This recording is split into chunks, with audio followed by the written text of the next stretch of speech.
D K Shivakumar ಅವರು ಅಧ್ಯಕ್ಷ ಆದಮೇಲೆ ಸಾರ್ವತ್ರಿಕ ಚುನಾವಣೆ ಬಂದಾಗ 136 ಸೀಟು ಭರ್ಜರಿ ಬಹುಮತದಿಂದ ಕಾಂಗ್ರೆಸ್ ಸರ್ಕಾರ ರಚನೆ ಆಯಿತು.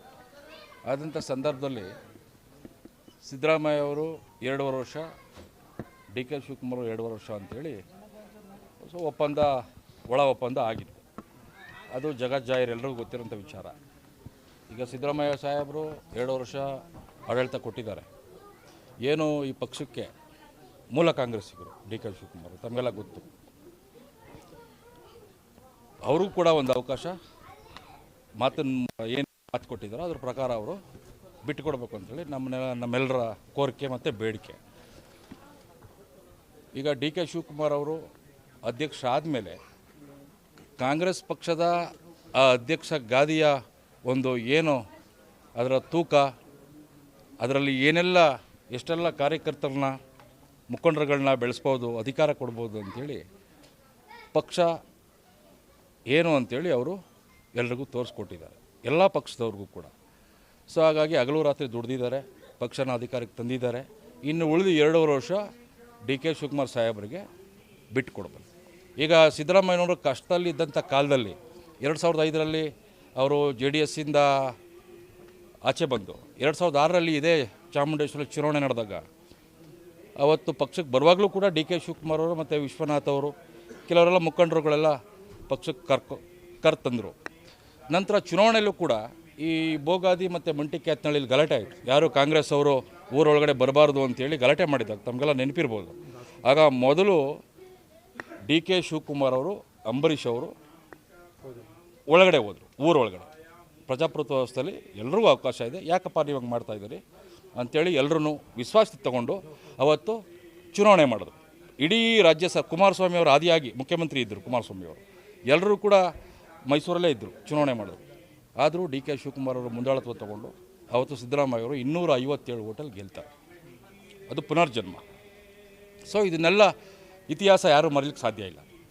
ಇದೆಲ್ಲ ಸಿದ್ದರಾಮಯ್ಯ ಸಾಹೇಬರು ಕೂಡ ಮರ್ತಿಲ್ಲ.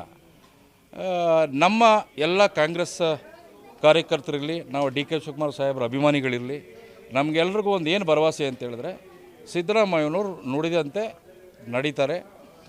ಡಿ ಕೆ ಅಧಿಕಾರನ ಹಸ್ತಾಂತರ ಮಾಡ್ತಾರೆ.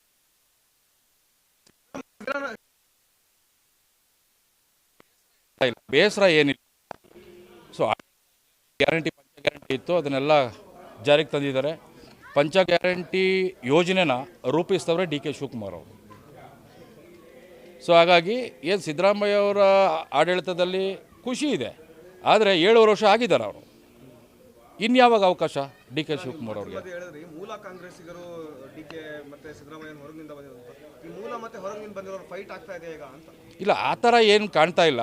ಕೆಲವ್ರು ಯಾರೋ ಒಂದು 3-4 ಜನ ಸಚಿವರು, ಯಾರೋ ಒಂದು 4-5 ಜನ MLA ಏನೋ ಮಾತಾಡಿರ್ಬೋದು ಬಿಟ್ಟರೆ, ಸೊ ಎಲ್ರಿಗೂ ಕೂಡ D K Shivakumar chief minister ಆಗಬೇಕು ಅಂತ ಆಸೆ ಇದೆ. ಯಾಕೆಂದರೆ ಅವರ ಆಡಳಿತ ಇಂಧನ ಸಚಿವರಾಗಿದ್ದಾಗಿಂದ ಹಿಡಿದು, ಪಕ್ಷದ ಅಧ್ಯಕ್ಷ ಆದಾಗಿಂದ ಹಿಡಿದು, ಮತ್ತು ಭಾರಿ ನೀರಾವರಿ ಇಲಾಖೆಯಿಂದ ಹಿಡಿದು ಎಲ್ಲ ಆಡಳಿತ ನೋಡಿದ್ದಾರೆ, ಅವ್ರ ಕಾರ್ಯವೈಖರಿ ನೋಡಿದ್ದಾರೆ. ಆಮೇಲೆ ಪಕ್ಷಕ್ಕೆ ಏನಾದರೂ ಸಂಕಷ್ಟ ಬಂದಾಗ ಇಡೀ ರಾಷ್ಟ್ರದಲ್ಲಿ ಮೊದಲು ಹೈಕಮಾಂಡಿಂದ ಕರೆ ಬರೋದೇ ಡಿ ಕೆ ಶಿವಕುಮಾರ್ ಅವರು. ಸೊ ಹಾಗಾಗಿ ನಮ್ಮ ಅಭಿಮಾನಿಗಳು ನಾವೆಲ್ಲ ಏನಿದ್ದೀವಿ, ಸೊ ನಮ್ಮ ಒಂದು ಬೇಡಿಕೆ ಏನು, ಕೋರಿಕೆ ಏನು ಅಂತ ಹೇಳಿದ್ರೆ ಡಿ ಕೆ ಶಿವಕುಮಾರ್ ಅವರು ಅವಕಾಶ ಮಾಡಿ 2 ವರ್ಷ ಅವರು ಮುಖ್ಯಮಂತ್ರಿಯಾಗಿ ರಾಜ್ಯನ ಮುನ್ನಡೆಸಲಿ ಅಂತ ನಮ್ಮ ಆಸೆ. ಈಗ ಬಂದು ಈ ದರ್ಗಾದಲ್ಲಿ ಗುಮ್ನಾಮ್ ಸಾಲಿ ದರ್ಗಾಲಿ ಬಂದು ನಾವೆಲ್ಲ ಪ್ರಾರ್ಥನೆ ಮಾಡಿದ್ದೀವಿ. ಅದೇ ಡಿ ಕೆ ಶಿವಕುಮಾರ್ ಅವರು ಈ ರಾಜ್ಯದ ಮುಖ್ಯಮಂತ್ರಿಯಾಗಿ ಒಂದು ಉತ್ತಮ ಆಡಳಿತ ಕೊಡಲಿ, ಸಾಕಷ್ಟು ಕಾರ್ಯಕರ್ತರು, ಮುಖಂಡರು, ಇಡೀ ರಾಜ್ಯದ ಜನತೆಗೆ ಅವರು ಒಂದು ಒತ್ತಾಸೆಯಾಗಿ ನಿಲ್ಲಿ ಅಂತೇಳಿ ನಾವು ಕೋರಿಕೆ ಮಾಡಿದ್ವಿ. ಒಂದಾಗಿ ಒಂದು ಇಡೀ ಮೈಸೂರು ಭಾಗದಲ್ಲಿ ಏನು ನಮ್ಮ ಆಸೆ, ನಮ್ಮ ಸಾಹೇಬರು CM ಆಗಬೇಕು ಅಂತ ಒಂದು ಆಸೆ ಇದೆ.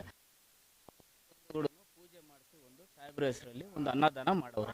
ಒಂದು 1,000 ಜನಕ್ಕೆ ಅನ್ನದಾನ ಮಾಡಿದ್ದೀವಿ.